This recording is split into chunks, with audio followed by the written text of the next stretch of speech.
इस करके मेडिकल कराना चाहिए। हाँ तो पोस्टमार्टम कराना चाहिए था, मेडिकल पर डाल देना चाहिए। अरे यहाँ सरकार भी है, अरे अभी और ये कहते कर रखा न्यूज़ चलेगा तब ना दीजिएगा।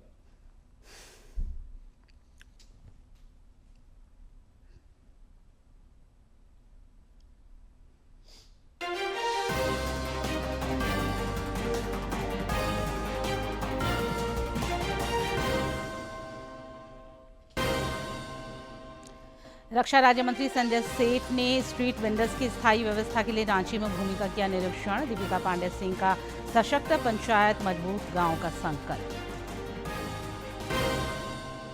भाजपा ने स्किल डेवलपमेंट मिशन में कथित अनियमितता पर राज्य सरकार को घेरा। ब्लैक लिस्टेड कंपनी को करोड़ों रुपए के टेंडर और भुगतान का आरोप। केंद्र सरकार की पहलों से सूक्ष्म उद्योगों को मिल रही ताकत। 2 लाख से अधिक सूक्ष्म खाद्य प्रसंस्करण उद्योगों को ऋण स्वीकृत। रांची के इंद्रजीत सिंह सम्मानित, मिला स्वीकृति पत्र। राज्य में फिलहाल जारी रह सकता है बारिश का सिलसिला। आज से लेकर 14 जुलाई तक कई इलाकों में भारी बारिश की संभावना। तापमान में गिरावट के आसार।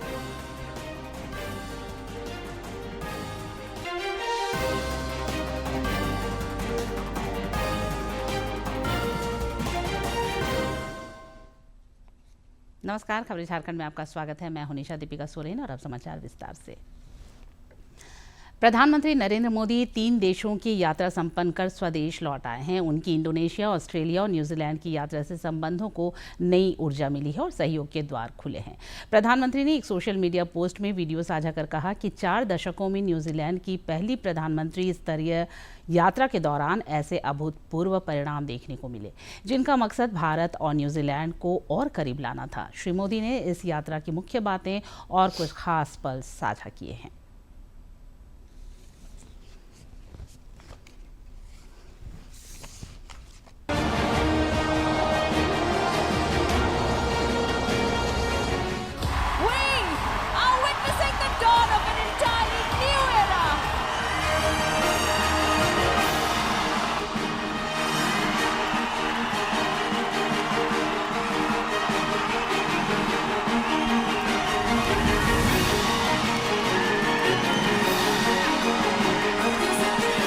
Tonight, New Zealand makes history.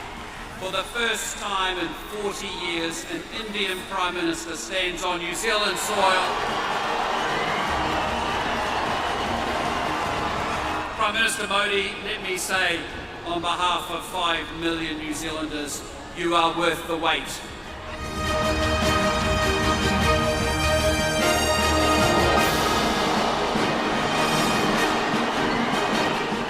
ये मफलर जो आप देख रहे हैं, ये 25-30 साल पहले मुझे न्यूजीलैंड के एक साथी ने दिया था। इतने साल में मैंने कई बार इसका उपयोग किया और आज भी इसे बहुत संभाल करके रखा है, जैसे आपके प्यार को संभाल के रखता हूँ।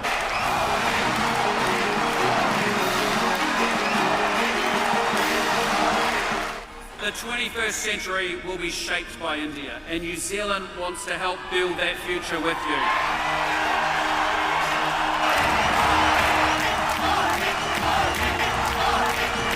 हमारे सामने अवसरों से भरा खुला समुद्र है, पाने को काफी कुछ है और मैं जानता हूँ हम सफल होंगे। हम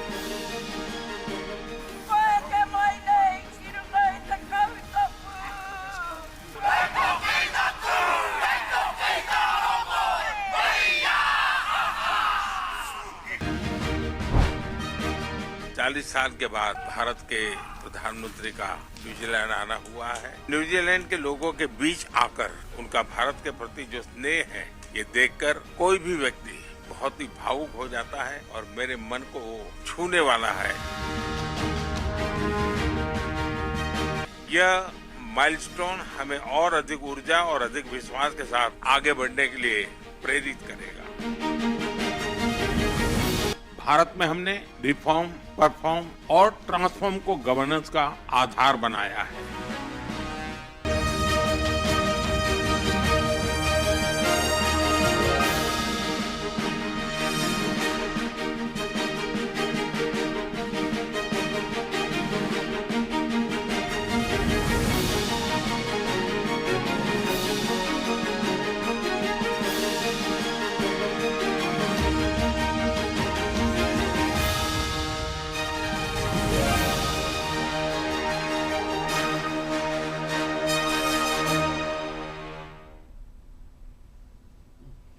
भाजपा के राष्ट्रीय प्रवक्ता संबित पात्रा ने कहा है कि प्रधानमंत्री की 3 देशों की यात्रा से भारत की इंडो पैसिफिक क्षेत्र में कूटनीतिक पहुंच बढ़ी है।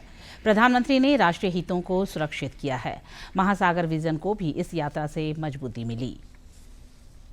महासागर क्षेत्र में भारत की कूटनीतिक सक्रियता को लेकर बीजेपी ने प्रधानमंत्री नरेंद्र मोदी की जो विदेश नीति है उसको बेहद अहम बताया है। बीजेपी प्रवक्ता संबित पात्रा ने कहा है कि प्रधानमंत्री नरेंद्र मोदी की सेशल्स और इंडोनेशिया यात्राओं के जरिए हिंद महासागर के पश्चिमी और पूर्वी हिस्सों के देशों के साथ रणनीतिक संबंधों को और ज्यादा मजबूती मिली है। प्रधानमंत्री सेशल्स गए थे। ये सेशल्स है, ये इंडियन ओशन है। यह सेशल्स जो देश है वो इंडियन ओशन के वेस्टर्न साइड में है, western side of Indian ocean, पूर्वी तट पे। और दूसरी तरफ आप देख सकते हैं इंडोनेशिया, ये इंडोनेशिया है। ये इंडोनेशिया इंडियन ओशन के ईस्टर्न साइड में है, पूर्वी छोर पे है। तो इंडियन ओशन के वेस्टर्न छोर से इंडियन ओशन के वेस्टर्न छोर तक ये एक स्ट्रैटेजिक अलायंस रहा। आप सोच करके देखिए, एक कोने में सेशल्स, दूसरे कोने में इंडोनेशिया, दोनों कोनों को लामबंद कराना अपने इंटरेस्ट के लिए यह भारतवर्ष के प्रधानमंत्री ने करके दिखाया। रक्षा राज्य मंत्री संजय सेठ स्ट्रीट वेंडर्स के कल्याण को लेकर गंभीर नजर आ रहे हैं। उन्होंने आज रांची की महापौर रोशनी खलखो के साथ रांची के पंडरा थाना के समीप खाली जमीन का निरीक्षण किया ताकि स्ट्रीट वेंडर्स को रोजगार के लिए स्थायी व्यवस्था कराई जा सके। श्री सेठ ने कल निगम की बोर्ड की बैठक में भी इस मामले को प्रमुखता से उठाया था और आज वे इस दिशा में सक्रिय दिखे। उन्होंने श्रमिकों और छोटे व्यवसायियों को बेहतर सुविधा उपलब्ध कराने का संकल्प जताया।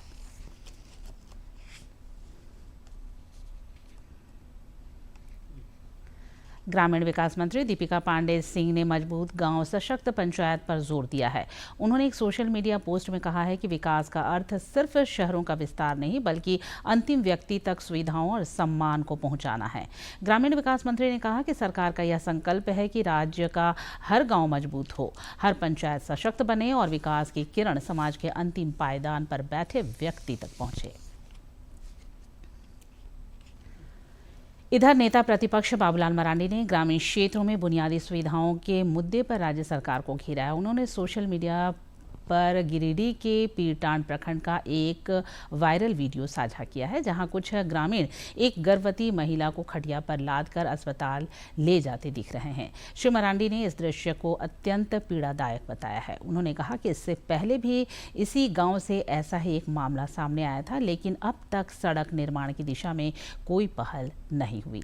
नेता प्रतिपक्ष ने कहा कि यह बेहद दुर्भाग्यपूर्ण है कि आज भी कई गांव सड़क जैसी बुनियादी सुविधाओं से वंचित हैं। राज्य सरकार विकास के बड़े बड़े दावे करती है, लेकिन जमीनी हकीकत कुछ और बयां करती है। पूर्व मुख्यमंत्री रघुवर दास ने प्रतियोगी परीक्षाओं में कथित अनियमितताओं को लेकर राज्य सरकार पर निशाना साधा है। उन्होंने आज एक सोशल मीडिया पोस्ट में कहा कि जेपीएससी सिविल सेवा परीक्षा 2025 की पीटी परीक्षा को लेकर सवाल उठ रहे हैं जो गंभीर और चिंताजनक है। सोशल मीडिया पर वायरल ओएमआर शीट तथा परीक्षा परिणाम से जुड़े दावे अत्यंत अगर सत्य है तो यह केवल परीक्षा की निष्पक्षता पर सवाल नहीं बल्कि लाखों मेहनती युवाओं के भविष्य पर आघात है। परीक्षार्थियों द्वारा उठाए गए सभी बिंदुओं पर आयोग और राज्य सरकार को सार्वजनिक रूप से जवाब देना चाहिए ताकि स्थिति स्पष्ट हो सके। भाजपा के लिए युवाओं का हित सर्वोच्च प्राथमिकता है। पूर्ववर्ती सरकारों ने निष्पक्षता को सर्वोच्च प्राथमिकता दिया था। राज्य सरकार के स्किल डेवलपमेंट मिशन में कथित अनियमितताओं को लेकर भाजपा ने सरकार पर गंभीर आरोप लगाए हैं। पार्टी के प्रदेश प्रवक्ता अजय शाह ने रांची में प्रेस वार्ता कर आरोप लगाया कि स्किल डेवलपमेंट विभाग ने ब्लैक लिस्टेड कंपनियों को करीब 55 करोड़ रुपए का भुगतान किया है। भाजपा ने पूरे मामले की निष्पक्ष जांच कराने और दोषियों पर सख्त कार्रवाई की मांग की है।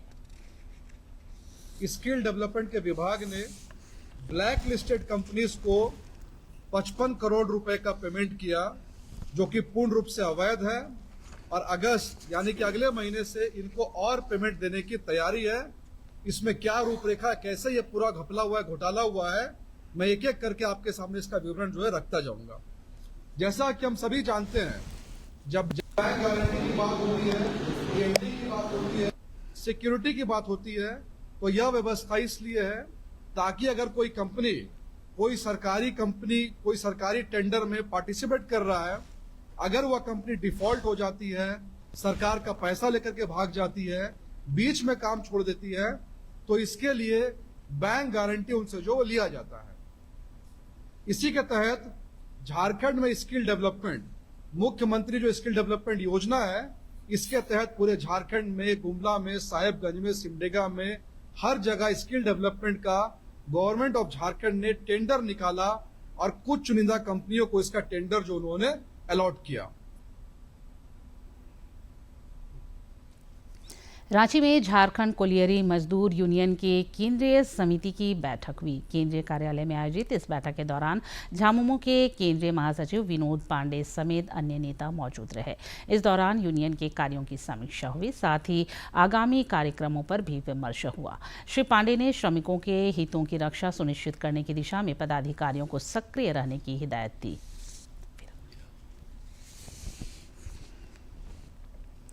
राज्य में SIR की प्रक्रिया जारी है। मुख्य निर्वाचन पदाधिकारी के रवि कुमार ने बताया है कि BLO द्वारा अब तक 83% से अधिक वोटरों के बीच इम्यूमरेशन प्रपत्र वितरित किए गए हैं। श्री कुमार ने सभी मतदाताओं से इसमें सक्रिय भागीदारी सुनिश्चित करने का आग्रह किया। मुख्य निर्वाचन पदाधिकारी ने बताया कि 14 जुलाई को चुनाव पाठशाला का भी आयोजन होना है, जिसमें सभी स्टेक होल्डर्स से सहयोग और भागीदारी की अपेक्षा है। उन्होंने बताया कि SIR प्रपत्र भरने के मामले में चक्रधरपुर विधानसभा क्षेत्र अंतर्गत मतदान केंद्र संख्या 195 और 196 और तोरपा विधानसभा क्षेत्र के मतदान केंद्र संख्या 87, बड़कागांव विधानसभा क्षेत्र के मतदान केंद्र संख्या 44 और सिमडेगा विधानसभा क्षेत्र के मतदान केंद्र संख्या 218 के BLO ने सभी वोटरों का प्रपत्र भरवाकर इसका 100% डिजिटाइजेशन प्रक्रिया पूरी कर ली है। श्री कुमार ने क्षेत्र के मतदाताओं, BLO, BLA2 और संबंधित सभी स्टेक होल्डर्स को बधाई दी है। केंद्र प्रायोजित PMFME योजना के तहत अब तक 2 लाख से अधिक सूक्ष्म खाद्य प्रसंस्करण उद्यमों के ऋण स्वीकृत किए गए हैं। इस सिलसिले में कल एक कार्यक्रम का आयोजन हुआ। इस दौरान केंद्रीय खाद्य प्रसंस्करण मंत्री चिराग पासवान ने योजना के तहत 2 लाखवें लाभार्थी रांची के इंद्रजीत सिंह को सम्मानित किया और उन्हें स्वीकृति पत्र और प्रमाण पत्र सौंपा। छोटे शहरों में खाद्य प्रसंस्करण से जुड़े लाखों छोटे उद्यमों को नई पहचान और नई उड़ान देने वाली प्रधानमंत्री सूक्ष्म खाद्य प्रसंस्करण उद्यमियों के लिए PMFME योजना ने एक नया इतिहास रच दिया है। नई दिल्ली में आयोजित विशेष समारोह में योजना के तहत 2 लाख से अधिक ऋण स्वीकृत होने की उपलब्धि के दिन विशेष कार्यक्रम का आयोजन किया गया। इस मौके पर केंद्रीय खाद्य प्रसंस्करण उद्योग मंत्री चिराग पासवान ने झारखंड के रांची निवासी इंद्रजीत सिंह को योजना के 2 लाख में लाभार्थी के रूप में सम्मानित किया। खाद्य प्रसंस्करण का क्षेत्र एक ऐसा क्षेत्र है जो आने वाले दिनों में जब हम लोग विकसित भारत के लक्ष्य के साथ हम लोग आगे बढ़ते हैं, 2047 में जब हम लोग भारत को एक विकसित देश बनता हुआ देखना चाहते हैं, उसमें एक अहम भूमिका ये क्षेत्र निभाएगा। आज की तारीख में हमारे पास वो वॉल्यूम है जहां हम अपने देश की खाद्य ज़रूरतों को पूरा करते हुए कई और देशों की खाद्य फूड सिक्योरिटी पे भी हम लोग ध्यान दे सकते हैं। PMFME योजना के तहत अब तक 20,300 करोड़ रुपए से अधिक का निवेश आकर्षित हुआ है। सूक्ष्म उद्यमों को वित्त, प्रशिक्षण, तकनीक, ब्रांडिंग और बाजार से जोड़ने वाली PMFME योजना अब केवल सरकारी योजना नहीं बल्कि स्थानीय उत्पादों को राष्ट्रीय पहचान दिलाने और ग्रामीण अर्थव्यवस्था को नई मजबूती देने का माध्यम बन चुकी है। 2 लाख से अधिक ऋण स्वीकृतियों का ये पड़ाव बताता है कि छोटे उद्यमों के जरिए बड़े आर्थिक बदलाव की सरकार की रणनीति अब जमीनी स्तर पर परिणाम देने लगी है। PMFME के तहत लोन लिया 7 लाख का, जिससे मैंने बड़ी मशीनें ली, जिससे मेरा उत्पादन बढ़ा और मेरे प्रोडक्ट में गुणवत्ता आई। तो मैंने अप्लाई किया, बड़ी इजीली मुझे लोन मिल गया और उसका बेनिफिट भी मेरे बैंक में सब्सिडी के माध्यम से आ गया। तो मैं तो बहुत खुश हूँ। उससे मेरी पैकिंग इंप्रूव हो गई, मेरी सेल इंप्रूव हो गई और अब मेरी अच्छी खासी विजिबिलिटी है मेरे ब्रांड की। योजना के अंतर्गत 4,18,000 से अधिक स्वयं सहायता समूह सदस्यों को प्रारंभिक पूंजी सहायता दी गई है, जबकि 1,76,000 से अधिक लाभार्थियों को प्रशिक्षण प्रदान किया गया है। देश भर में स्वीकृत 80 साझा इंक्यूबेशन केंद्रों में से 32 केंद्र पहले ही संचालित हो चुके हैं। PMFME योजना का देश भर में 2 लाख से ज्यादा हितग्राहियों को इसका सीधा लाभ मिला है। इस योजना में 45% से ज्यादा महिलाएं हैं, साथ ही 90% से ज्यादा फर्स्ट टाइम एंटरप्रेन्योर को इसका लाभ मिला है। इस योजना के माध्यम से ग्रामीण और छोटे कस्बों में न सिर्फ आर्थिक समृद्धि आई है बल्कि बड़ी संख्या में लोग आत्मनिर्भर भी बन रहे हैं। कैमरामैन विनोद ओझा के साथ अजीत द्विवेदी, DD न्यूज, दिल्ली। पलामू में पुलिस को ऑपरेशन प्रहार के तहत बड़ी सफलता मिली है। मेदिनीनगर सदन और पांकी थाना क्षेत्र में पुलिस की कार्रवाई के दौरान करीब 50 किलोग्राम डोडा और 754 ग्राम अफीम तथा 15,000 रुपये नगद जब्त किए हैं। पुलिस अधीक्षक कपिल चौधरी ने बताया कि हरियाणा के चर्चित तस्कर समेत 5 लोगों को गिरफ्तार करने में सफलता मिली है। पाटन थाने में कल 21 किलोग्राम गांजा जब्त हुआ है, इसमें एक व्यक्ति की गिरफ्तारी हुई है। इसके साथ साथ शहर थाने में भी 90 ग्राम गांजा जब्त हुआ है, उसमें भी एक व्यक्ति की गिरफ्तारी हुई है। और चैनपुर में हेरोइन की 5 या 6 पुड़िया के साथ में एक व्यक्ति की गिरफ्तारी हुई है। तो ये ऑपरेशन प्रहार के तहत हमारा मकसद शहर के वैसे तमाम व्यक्ति जो कि नशे के कारोबार में शामिल हैं, उनके खिलाफ एक्शन लेना, उनके बिक्री को खत्म करना और उनको न्यायिक हिरासत में पहुँचाना, ये उद्देश्य के साथ ऑपरेशन प्रहार लॉन्च किया गया है। पर्यावरण संरक्षण के संदेश के साथ रांची विश्वविद्यालय का 67वां स्थापना दिवस आज संपन्न हुआ। स्थापना दिवस समारोह के तीसरे और अंतिम दिन विश्वविद्यालय प्रशासनिक कार्यालय में पौधरोपण कर पर्यावरण संरक्षण का संदेश दिया गया। इस दौरान कई गणमान्य लोग मौजूद रहे। उपस्थित लोगों ने इन वृक्षों के संरक्षण का भी प्रण लिया और सबों को पर्यावरण संरक्षण के लिए प्रेरित किया। यूनिवर्सिटी के प्रांगण में हम लोगों ने पर्यावरण के संरक्षण के लिए हम लोग काफ़ी पौधा लगाए हैं। उसमें सभी पदाधिकारी और हमारे शिक्षकगण, कर्मचारीगण सभी मिलके आज हमारे कैंपस को हमने काफ़ी पौधा लगाए हैं। हम लोगों ने आज तृतीय दिवस पर ऐसा कार्यक्रम को चुना है जिससे रांची में नहीं पूरे विश्व को संदेश जाए कि आज के दिन में सबसे महत्वपूर्ण काम पर्यावरण को संरक्षित करना है। और इस निमित्त हम लोगों ने बहुत ज़्यादा पेड़ यहाँ पर मंगवाए और सभी को हम लोगों ने स्थापित किया। वृक्षारोपण झारखंड हमारा झारखंड है, ये जंगल की भूमि है जहाँ पर वृक्ष और देवताओं का पूजा वृक्ष के द्वारा किया जाता है। पलामू में आयुष्मान भारत योजना ने एक ऑटो चालक को मुफ्त इलाज की सुविधा सुनिश्चित कराकर संबल देने का काम किया है। पलामू के चैनपुर सामुदायिक स्वास्थ्य केंद्र के विशेषज्ञ सर्जनों की टीम ने आयुष्मान योजना के तहत उनका सफल टोटलनी रिप्लेसमेंट किया। पलामू में आयुष्मान भारत योजना ने स्थानीय ऑटो ड्राइवर की अंधेरी जिंदगी में दोबारा खुशियों की रोशनी बिखेरी है। पलामू के चैनपुर सामुदायिक स्वास्थ्य केंद्र के विशेषज्ञ सर्जनों की टीम ने आयुष्मान योजना के तहत सोनू का सफल टोटल नी रिप्लेसमेंट किया, जिसके बाद सोनू अब बिना किसी सहारे के अपने पैरों पर दोबारा सामान्य रूप से चलने लगे हैं। 4 साल पहले मेरा एक्सीडेंट हुआ था, पैर नहीं मुड़ता था, पैर में प्रॉब्लम हुआ था और हड्डी खांस जाते थे। तो सर परवीन सर से मिले और जो आयुष्मान कार्ड होता है इस तहत से मैंने कि मेरा इलाज हुआ, रिप्लेस हुआ घुटना। यहाँ हम लोग आते जाते थे, इसी संपर्क से हम आए यहाँ। तो पलामू चैनपुर में आयुष्मान कार्ड से मेरा छोटा भाई का घुटना चेंज हो गया है। इस योजना के सामाजिक और चिकित्सीय प्रभावों पर बात करते हुए स्थानीय डॉक्टरों ने बताया कि पहले के दौर में महंगे इलाज और ऑपरेशन के खर्च के डर से गरीब मरीज अस्पतालों का रुख ही नहीं करते थे और असमय ही गंभीर बीमारियों या अपंगता के शिकार हो जाते थे। लेकिन अब इस डिजिटल कार्ड की ताकत के कारण मरीज बिना किसी वित्तीय चिंता और मानसिक तनाव के सही समय पर अस्पताल पहुंच रहे हैं और पूरी गरिमा के साथ अपना उपचार करवा रहे हैं। आयुष्मान भारत में जो गरीब लोग हैं या मध्यम वर्गीय लोग हैं उनके लिए एक गेम चेंजर पॉलिसी है। हम लोगों ने लगभग पिछले 2 साल में 1,500 से ऊपर मरीजों का यहाँ पर इलाज किया है, जिसमें से 8 सिजेरियन सेक्शन के भी यहाँ पर मरीज हैं। अगर ये सुविधा दी ही गई है कि इस तबके के लोग जो कि सामान्य तौर पर अस्पताल जाने से भी हिचकते हैं, उन लोगों के लिए ही ये सुविधा रही और आप फायदा सामने देख रहे हैं। इसका हमने प्रथम बार किसी भी CHC में, पूरे झारखंड स्तर में किसी भी CHC में पहली बार नी रिप्लेसमेंट, इतनी बड़ी सर्जरी को सफलतापूर्वक किया गया।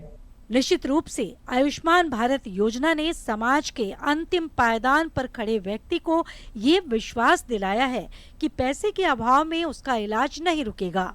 पलामू के सोनू जैसे लाखों लोगों को दोबारा अपने पैरों पर खड़ा कर ये योजना देश के मानव संसाधन को सशक्त कर रही है। पलामू से श्रवण सोनी की रिपोर्ट। और अब जिलों की कुछ खबरों को देखते हैं फटाफट अंदाज में।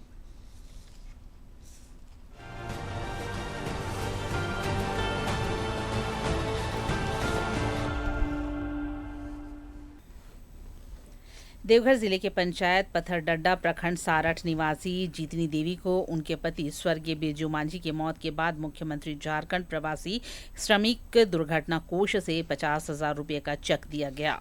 झारखंड पशु चिकित्सा सेवा संघ ने पशुपालन पदाधिकारी के नेतृत्व में उपायुक्त धनबाद से मुलाकात की। इस दौरान संघ ने उपायुक्त से बलियापुर के प्रभारी पशु चिकित्सा पदाधिकारी के साथ हुई मारपीट, अभद्र व्यवहार और सरकारी कार्य में बाधा डालने की घटना की जानकारी दी और आरोपियों की शीघ्र गिरफ्तारी, निष्पक्ष जांच और सख्त कानूनी कार्रवाई की मांग की गई।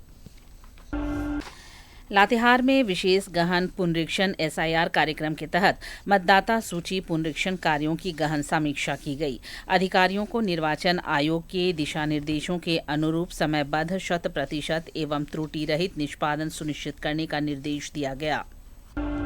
उपायुक्त लातेहार ने चंदवा एवं बालूमाथ प्रखंड का निरीक्षण किया। इस दौरान उन्होंने सामुदायिक स्वास्थ्य केंद्र, प्रखंड सह अंचल कार्यालय, राजकीयकृत मध्य विद्यालय, कस्तूरबा गांधी बालिका विद्यालय, आंगनबाड़ी केंद्र समेत कई विकास योजनाओं का जायजा लेते हुए आवश्यक दिशा निर्देश दिए। उपायुक्त रामगढ़ ने रजरप्पा स्थित CCL प्रोजेक्ट स्टेडियम में आयोजित 20वीं सब जूनियर राज्य स्तरीय बालिका खो-खो चैंपियनशिप का निरीक्षण किया। इस दौरान उन्होंने व्यवस्थाओं का जायजा लेकर कई निर्देश दिए। पूर्वी सिंहभूम में SIR अभियान के तहत जिले के विभिन्न प्रखंडों में गणना प्रपत्रों के वितरण, संग्रहण एवं डिजिटाइजेशन कार्यों का क्षेत्र भ्रमण कर ERO, AERO एवं वरीय पदाधिकारियों ने निरीक्षण किया। उपायुक्त ने कहा कि 14 जुलाई को सभी मतदान केंद्रों पर BLO एवं BLA2 की बैठक में प्रगति की समीक्षा होगी। पूर्वी सिंहभूम में श्री जगन्नाथ रथ यात्रा 2026 के सफल, सुरक्षित एवं शांतिपूर्ण आयोजन को लेकर वरीय पुलिस अधीक्षक एवं संबंधित विभागीय अधिकारियों के साथ तैयारियों की विस्तृत समीक्षा की गई। इस दौरान अधिकारियों को सुरक्षा एवं विधि व्यवस्था संबंधित आवश्यक निर्देश दिए गए। पूर्वी सिंहभूम में 13 जुलाई को प्रस्तावित civil defence air raid black out mock drill की तैयारियों की समीक्षा की गई।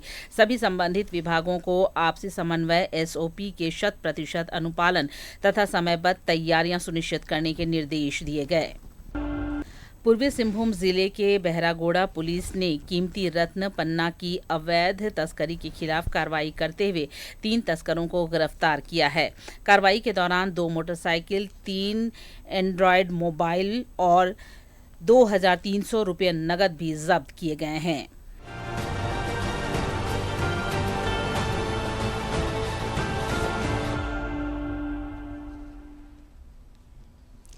प्रधानमंत्री नरेंद्र मोदी 26 जुलाई को मन की बात कार्यक्रम के माध्यम से देश विदेश के लोगों के साथ विचार साझा करेंगे। मन की बात कार्यक्रम के लिए 24 जुलाई तक टोल फ्री नंबर पर प्रेरक कहानी, नवाचारी पहल या देशवासियों को प्रेरित करने वाले सुझाव दिए जा सकते हैं।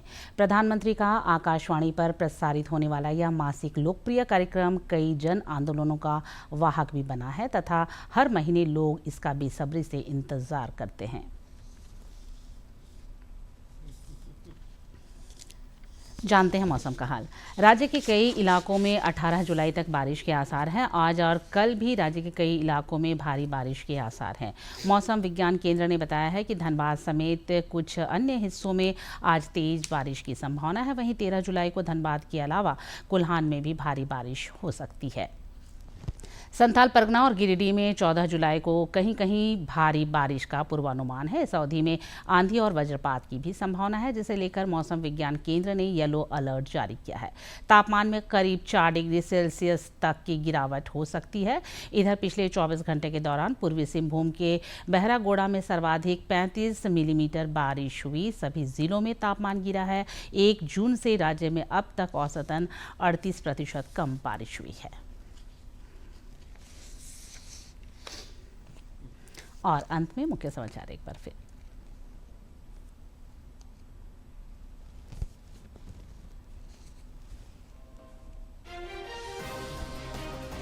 रक्षा राज्य मंत्री संजय सेठ ने स्ट्रीट वेंडर्स के स्थायी व्यवस्था के लिए रांची में भूमि का किया निरीक्षण। दीपिका पांडे सिंह का सशक्त पंचायत मजबूत गांव का संकल्प।